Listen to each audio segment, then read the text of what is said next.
আজকে আর পড়তে যেতে হবে না, যাই মাকে গিয়ে বলে আসি। মা, বাইরে প্রচুর বৃষ্টি হচ্ছে, আজকে আর পড়তে যাব না। এইটাকে বৃষ্টি বলে? চুপচাপ ছাতা নে আর পড়তে যা।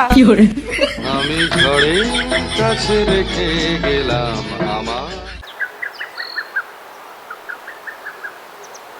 ও মা, আমি একটু খেলতে যাচ্ছি।